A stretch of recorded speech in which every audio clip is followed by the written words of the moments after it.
sendiri bisa berkata sesingkat itu nggak bisa bantu saya 8 juta pun. Nah itu Gini loh Mbak, uangmu 20.000, 49.000 dikirim semua ke Indonesia buat Iya. anakmu. Dan makanya anakmu nggak 49. nggak tahu lah, intinya kamu punya utang sekarang 49 aja. gitu. Kemana saja uangmu kalau emang uangmu itu dikirim ke Indonesia? Iya. Nah, pasti kan Ada hasilnya. Ada hasilnya? Iya. Memang itu ada hasilnya tanah. kamu di Hongkong berapa tahun sih? Aku mau 3 tahun nanti bulan 11. 3 tahun utangmu sudah sebanyak itu. Makanya majikanku berpikir, kenapa kamu tahun ini banyak Sama telepon masalah? anakmu, aku coba. Lebih parah dari saya, berarti. Makanya. Ini udah nggak ada profilnya juga. Tapi cobalah Cece nelpon, gimana lah? Kita susah dari susah-susah lagi. Yakin kamu kirim uangnya itu buat anakmu, kamu Iya. yakin? Yakin? Kenapa kamu pingin memberikan anakmu rumah dan tanah sementara hasilnya dari ngutang, Mbak? Jadi begini Cek, tadinya kan aku ngutang ke Bank Ajaya, Ah. ke Bank Aja, karena dia ngomongnya Namanya siapa? Kania Dewi. Ada tujuan sedang sibuk. Cobalah beberapa saat Dan lagi. Ibu. Ya makanya dia bilangnya hilang HP-nya. Ya udah, terakhir saya bilang gini, tolonglah ibumu sekarang lagi kesulitan. Aku cuma minta 8 juta aja karena gajiku cuma 49. Gini loh, Mbak. Cobalah beberapa saat Gini loh, lagi. aku nggak paham, bener aku nggak paham. Kenapa kita harus punya gaya hidup sementara kamu tidak mampu?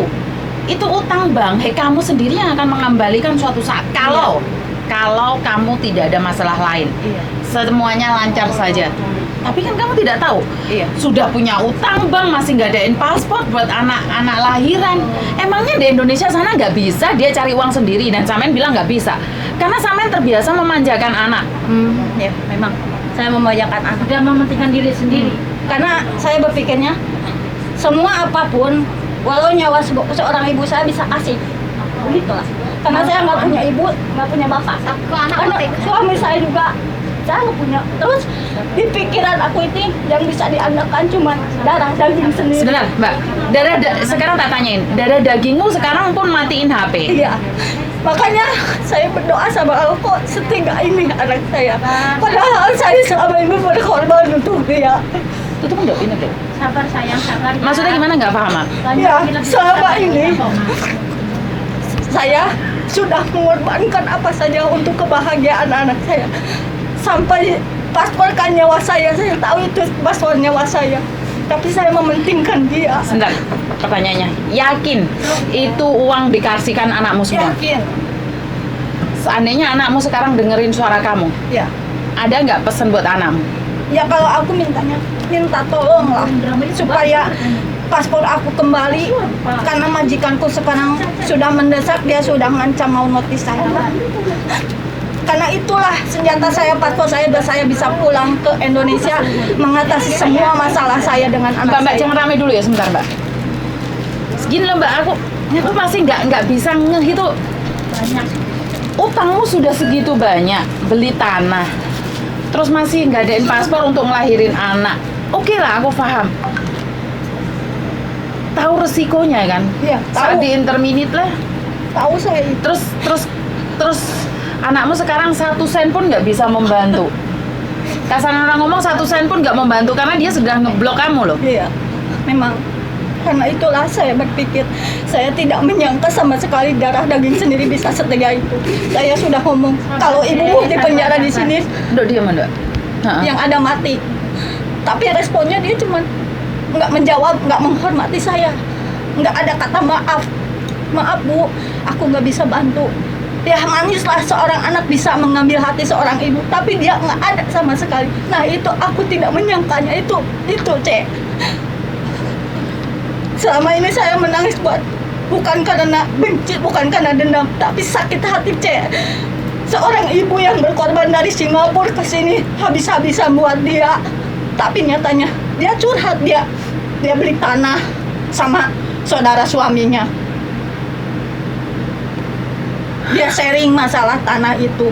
Tapi kan ada sertifikat, sedikitnya dia punya otak. Bantulah ibumu, walaupun 8 juta. Saya minta nggak semuanya, Cek. Nggak minta 40 juta atau semuanya hak saya. Nggak, cuman 8 juta aja dia bilang singkat. Uang segede gitu nggak. Tapi dia nggak berpikir nyawa ibunya ini kalau di penjara di Hong Kong gimana, luar negeri sangatlah bahaya. Tapi dia enggak sama sekali. Malah dia bilangnya, malah aku harus jual harga diri atau aku jadi TKW. Nggak boleh. Dia Sebentar, kamu diam, Mbak. dia ngomong kayak gitu. Apa harus aku ngejual diri aku atau menjadi TKW kayak mama untuk melunasi hutang mama 8 juta itu? Apa begitu cara bicara sama seorang ibu?